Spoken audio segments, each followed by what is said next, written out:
నీవు నాకిచ్చి నన్ను శోధించినలా ఆకాశవాక్యాలు ఇస్తానన్నారండి.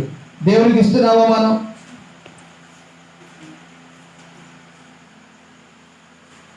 ₹1,00,000 అప్పు చేస్తే ముందు వడ్డీ అన్న కట్టేస్తున్నవాడు ఆగుతాడని. ఏమండి, పాలోడికి ఇచ్చేస్తున్నాం, రైతుడికి ఇచ్చేస్తున్నాం. ఏమండి, ఇంటెత్తికి ఇచ్చేస్తున్నాం, కరెంటు బిల్లుకి ఇచ్చేస్తున్నాం.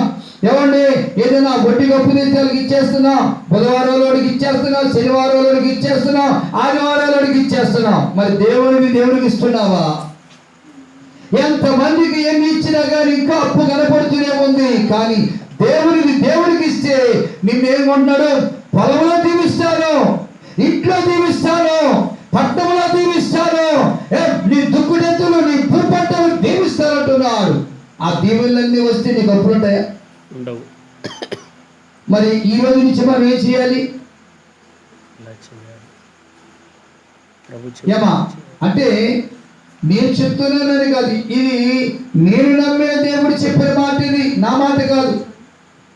మీరు ఏదేదో ఆ మాటలు ఈ మాటలు విని ఇదే కావాలనుకుంటున్నారు. కానీ అది సత్యము కాదు, అది వాస్తవము కాదు. అసలైన సత్యం పరిశుద్ధ గ్రంథములో ఆధారాలు మనకు ఉన్నాయి. అందుకంటున్నాడు, నీవు నీ దేవుడి యెహోవా మాట శ్రద్ధగా విని నీ ఎడల ఈ దీవులన్నీ నీ మీదకి వస్తాయి. ఈనాడు రోగాలు వస్తున్నాయండి మన మీదకి,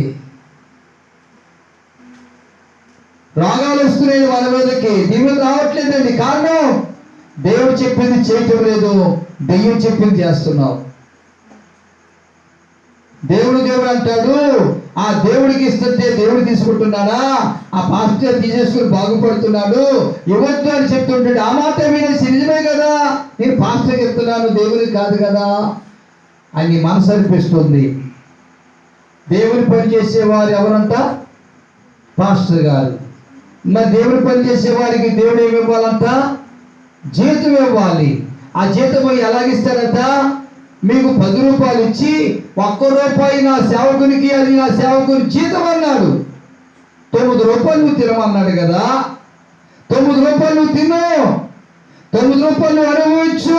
ఆ ₹1 నీకోసం ప్రార్థిస్తున్నాడు నా సేవకుడు. నేను పిలుచుకున్నా నా సేవకుడిని, నా పర్యటక రారా బాబు అని పిలుచుకుంటే తను చేస్తున్న ఉద్యోగం వదిలేసి, తన ఇంటిని వదిలేసి, తన బంధువులను వదిలేసి, తన ఊరు వదిలేసి, నేను ఈ ఊరు వెళ్ళబట్టి ఈ జమ్మాల బాగాడు వచ్చాడు సేవకుడు. మరి ఆ సేవకుడు నా పని చేస్తున్నాడు కాబట్టి ఆ సేవకుడికి నేను జీతం ఇవ్వాలి. నీకు ₹10 ఇస్తున్నాను కాబట్టి ₹1 ఆ సేవకుడికి అని ప్రభు చెప్పాడు. ₹1 ఇవ్వడానికే బాధ మనకి. ఏమన్నా ₹9 నాకు ఇచ్చి ₹1 తీసుకోమన్నాడు ప్రభు?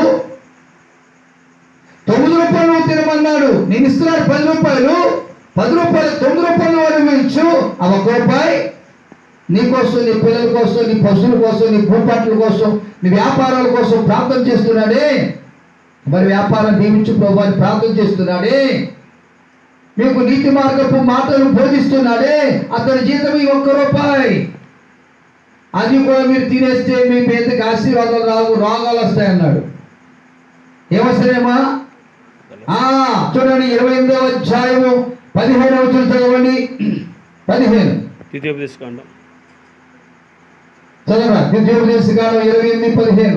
నేను నేడు నీకు ఆజ్ఞాపించు ఆయన సమస్తమైన ఆజ్ఞలను కట్టడలను నీవు అనుసరించి నడుచుకోవలెనని. సరిగ్గా చదవాలి, అక్కడ ఉంది. నేను నేడు నీకు ఆజ్ఞాపించు ఆయన సమస్తమైన ఆజ్ఞలన్నిటిని కట్టడలను నీవు అనుసరించి నడుచుకోవాలని నీ దేవుడైన యెహోవా సెలవిచ్చిన మాట నీ వినని ఎడల. సరిగ్గా చదువు అక్కడ. అమ్మా, వేనాని ఎడల, వినని ఎడల కాదు, వేనాని ఎడల. అమ్మా, ఈ శాపములన్నీ నీకు సంభవించును, నీ వస్తాయంట.